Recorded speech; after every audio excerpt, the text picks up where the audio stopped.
Assalamualaikum warahmatullahi wabarakatuh. Salam sejahtera bagi anak-anakku sekalian. Pada kesempatan kali ini, Bapak akan memberikan pengalaman tentang bagaimana tata cara menginput data pembelian barang pada aplikasi iPOS 5 Profesional. Untuk diketahui bahwa aplikasi iPOS 5 Profesional ini merupakan salah satu dari beberapa aplikasi point of sales yang cukup terkenal dan mudah dalam penggunaannya. Adapun dalam keseharian tidak sedikit toko-toko yang menggunakannya. Untuk melakukan penginputan data pembelian barang, ada beberapa langkah yang harus dilakukan terlebih dahulu, yaitu pertama, menginput data supplier di master data. Kedua, menginput data satuan barang di master data dalam bentuk pieces, box, dos, karton, dan sebagainya. Ketiga, menginput data barang beserta harganya ke daftar item di master data, meliputi harga pokok pembelian dan harga jual. Jika semua syarat di atas telah dilakukan, maka kita bisa mulai melakukan input data pembelian barang tersebut. Baiklah, untuk pertama kali kita belajar cara menginput data supplier terlebih dahulu. Di sini iPOS 5 sudah terbuka, Bapak ulangi. Kita klik dulu program toko iPOS 5-nya. Nah, di sini ada dua database yang sudah Bapak buat. Untuk latihan kita membuka toko laris, database toko laris ini. Kita buka dia. Untuk akun user, standarnya adalah admin dan password juga diketik admin. Ini merupakan akun standar ketika pertama kali kita membuat database pada program toko iPOS 5 ini. Nah, di sini terdapat beberapa menu yang dapat kita lihat pada aplikasi iPOS 5 ini, dan kita seperti yang tadi Bapak bilang, pertama kali kita menginput data supplier. Nah, kenapa? Ya karena ketika kita membeli barang di supplier, pasti supplier tersebut memiliki nama. Dalam pembelian barang itu tentu akan diminta data suppliernya.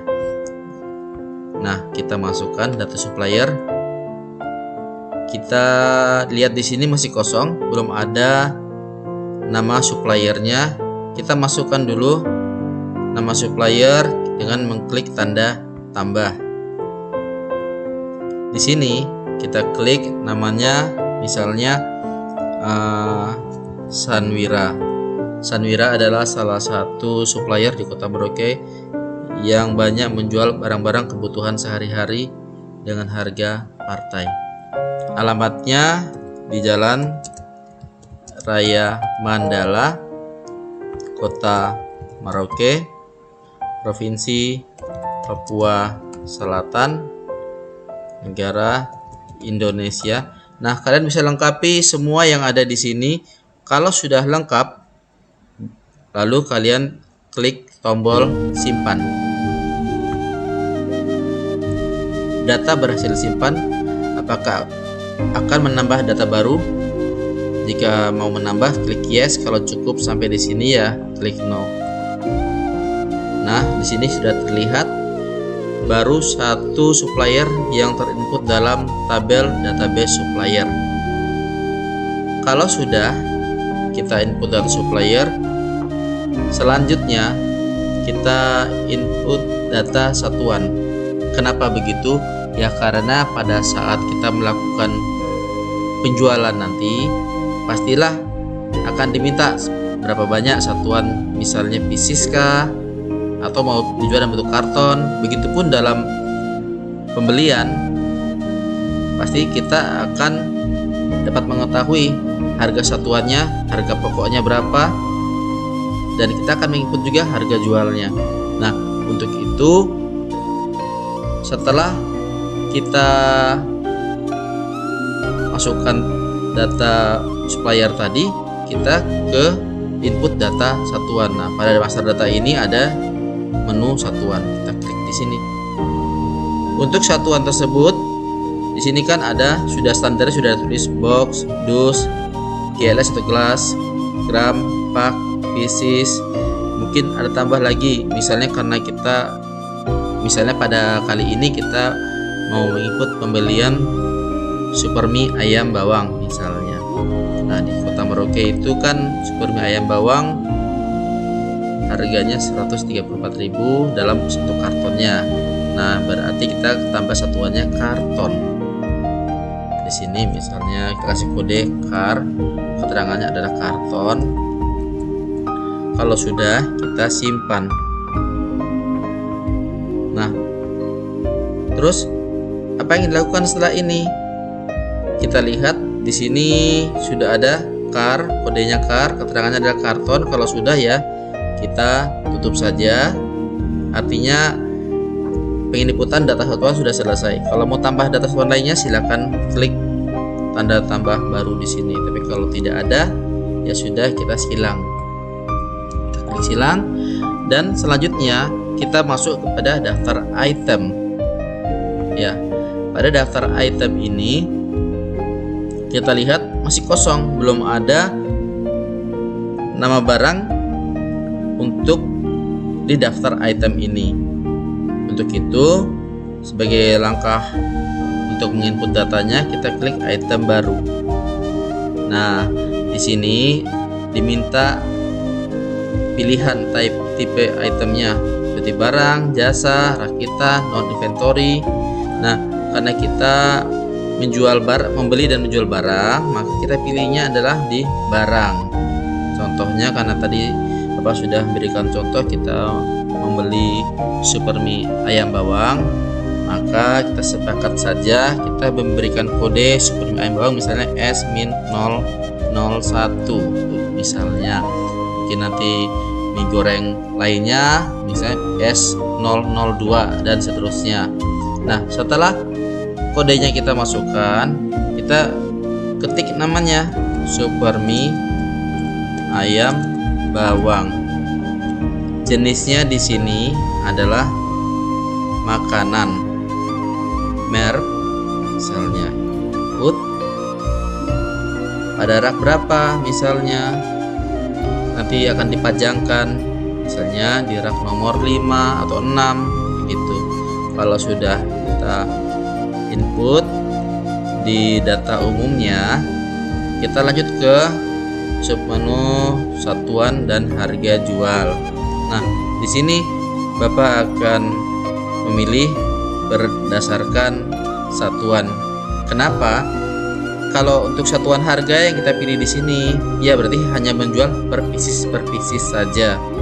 Tapi kalau berdasarkan satuan, nah di sini ada beberapa pilihan untuk penjualan nanti. Setelah kita melakukan input data pembeliannya, kita dapat menjual berdasarkan beberapa pilihan. Misalnya bisa jual dalam satuan pieces atau jual dalam satuan karton. Nah, untuk itu, karena kita ingin melakukan pembelian nantinya digunakan untuk penjualan dalam hitungan satuan dan hitungan karton misalnya, maka Bapak pilih berdasarkan satuan. Apa yang kita lakukan?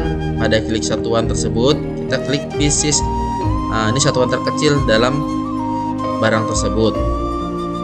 Ini konversinya tahap 1, artinya satu pieces. Barcode. Nah, barcode itu kalau kita menggunakan mesin scanner, kita klik di barcode yang ada pada mie tersebut, mie ayam bawang yang tadi. Nah, kalau sudah klik, otomatis akan muncul di sini nilai barcode-nya. Tapi kalau tidak ada mesin scanner barcode, kita ketik saja. Bapak berikan contoh, misalnya ini dia punya kode barcode-nya. Nah, harga pokoknya, karena kita itu beli mie ayam bawang, misalnya tadi kalau di Merauke itu satu kartonnya adalah 134.000. Nah, satu karton ada 48 pieces. maka harga dasarnya adalah 2.792. Harga pokoknya 2.792 rupiah. Nah, harga jualnya di Kota Merauke itu adalah 4.000 per piecesnya.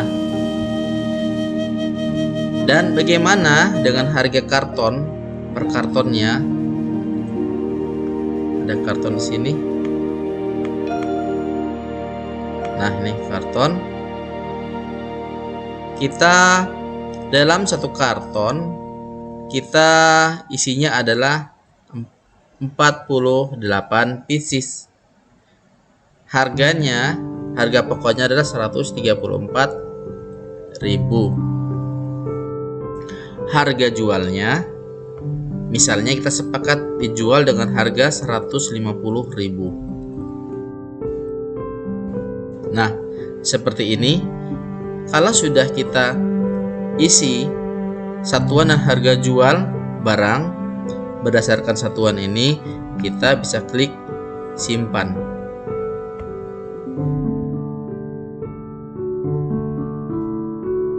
Kalau kita ingin menambahkan data pembelian lagi, kita bisa klik input item baru data kosong. Kalau sudah yakin cuma satu, kita klik selesai input data item.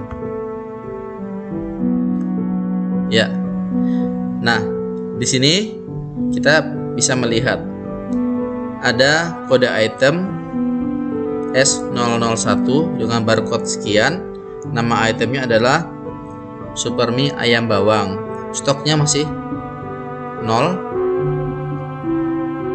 Ya. Kartonnya tidak ada, piecesnya berjumlahnya tidak ada karena memang masih 0.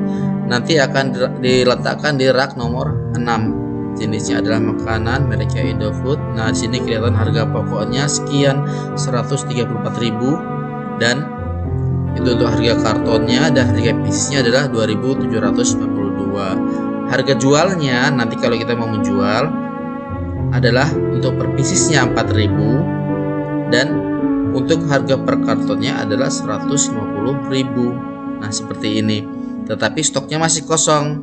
Nah, selanjutnya bagaimana? Begini anak-anak, untuk melakukan pembelian kita tinggal lanjutkan ke tab pembelian. Jadi syarat untuk pembelian itu memang harus menginput dulu master data daftar item barangnya tadi ya. Nah, oke, kita ke pembelian. Lanjut kita ke klik daftar pembelian.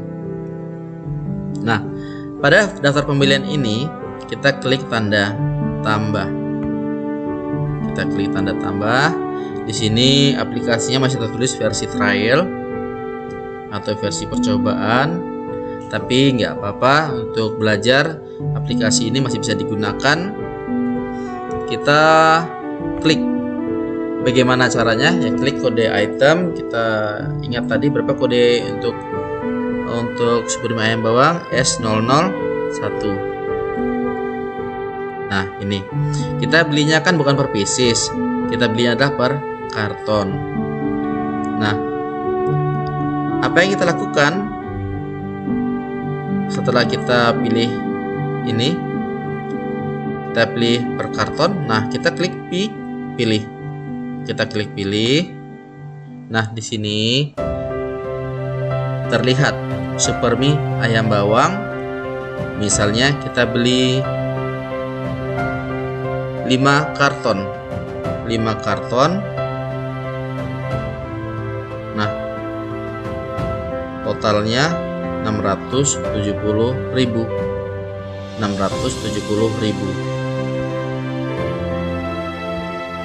Selanjutnya pada bagian bawah ini akan terlihat ini barangnya dibeli dengan cara kredit atau dengan cara tunai.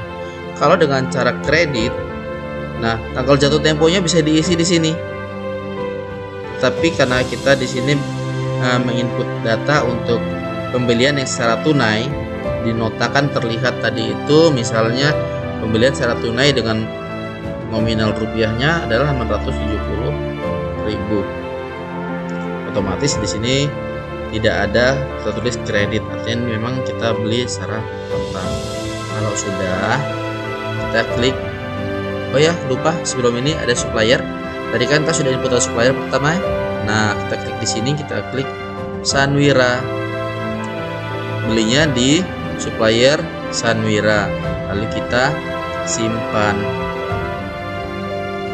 Nah, dia cek aktivasi karena memang ini bukan aplikasi full, tetapi tetap bisa digunakan. Kita klik tutup saja.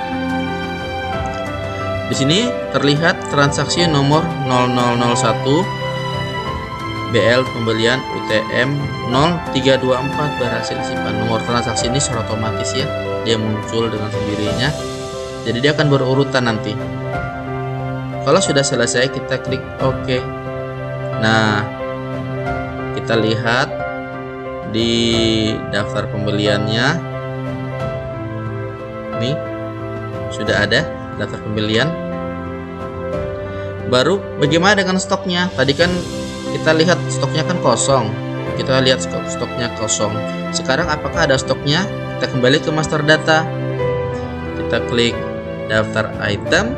Kita lihat, nah lihat sini muncul stoknya sudah menjadi 5 karton karena tadi kita kan belinya 5 karton. Terus di sini ada sebanyak 240 pieces. Jadi bagaimana kalau nanti misalnya ada pembelian, misalnya pembeliannya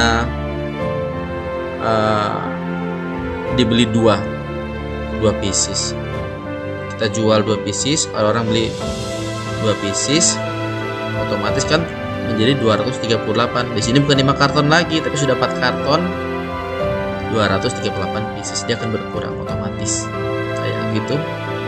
Nah, kita dapat melihat juga pada pembelian, laporan pembelian. Di laporan pembelian, nah kita akan lihat di sini pada tanggalnya kita tentukan, dari tanggal misalnya 1 Maret sampai 31 Maret ada atau tidak. Nah,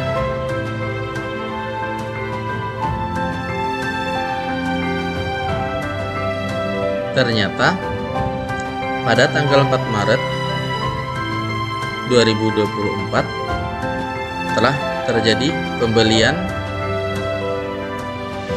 5 karton syukur mie ayam bawang yang tadi itu ya, dengan subtotalnya 670.000. Ini terekam dalam laporan pembelian.